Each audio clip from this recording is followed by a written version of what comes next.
And we get near where Christ is talking to Peter. And in verse 36, Simon Peter said unto him, Lord, whither goest thou?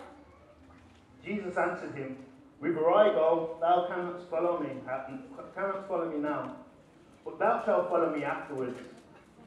Peter, a bit amused. Peter said unto him, Lord, why cannot I follow thee now? I will lay down my life for thy sake.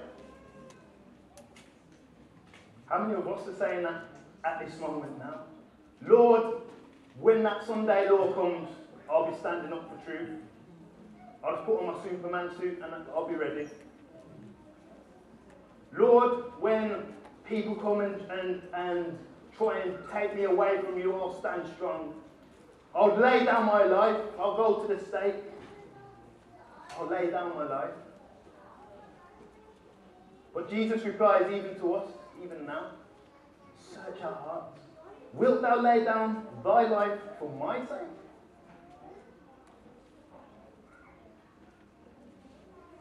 Verily, verily, I say unto thee, the cock shall not crow till thou hast denied me thrice, 3 times. I know it hasn't been 3 times with me. I don't know how many it is with yourself.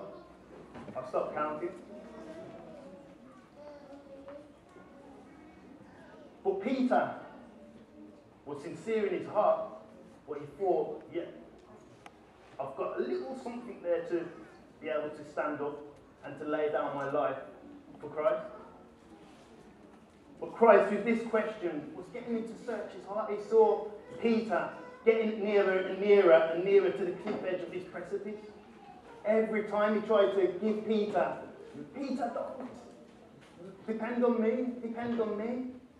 But Peter would just crash headlong through the barrier like a ram, just straight through.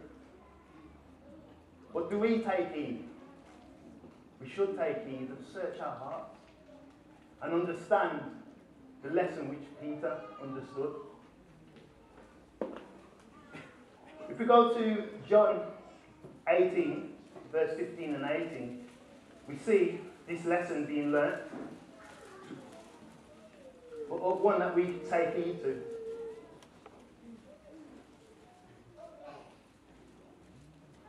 And we know the scene is when Jesus was arrested in the Garden of Gethsemane and brought to the judgment hall. And as he's brought to the judgment hall, we're taken to another scene where Peter is around the fire. And Simon Peter followed Jesus, so he's still following. And so did another disciple. That disciple was known unto the high priest and went in with Jesus into the palace of the high priest. But Peter stood at the door without. Then went out that other disciple, which was known unto the high priest, and spake unto her that kept the door, and brought in Peter. Then saith the damsel that kept the door unto Peter, Art not thou also one of this man's disciples? He saith, I am not. Hold on, I don't see there's not any weapons there. No, there wasn't any weapons there. There wasn't any threatening. Just a simple question. A lesson there, if we just rely on ourselves, we just crumble. Just a word. What's the question? Art not thou also one of this man's disciples? I'm sure he said earlier he was going to lay down his life for the Lord. But here he is just crumbling at a question, showing our weakness. Okay, let's see, let's look at it again. Let's see what this might do the second time.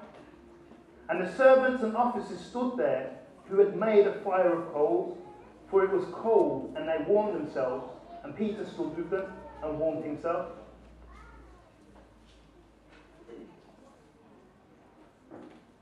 But in between all this what was happening, let's go to the judgment hall. In the same place where Peter should have been standing, where I should have been standing, where any of us should have been standing, We see Christ standing in our place. The high priest then asked Jesus of his disciples and of his doctrine. And Jesus answered him, I spake openly to the world. I ever taught in the synagogue and in the temple with the Jews, always besought. And in secret have I said nothing. Why askest thou me?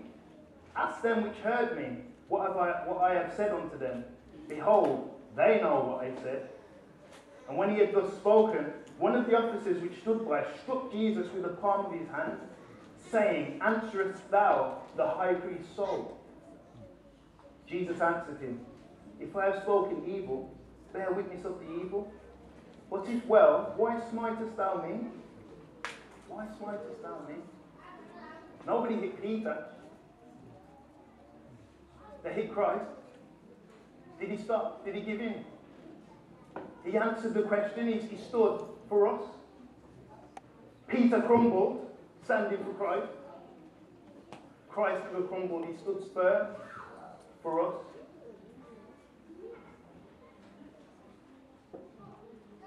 Then Annas sent him bound unto Caiaphas the priest. Then we go back to Peter.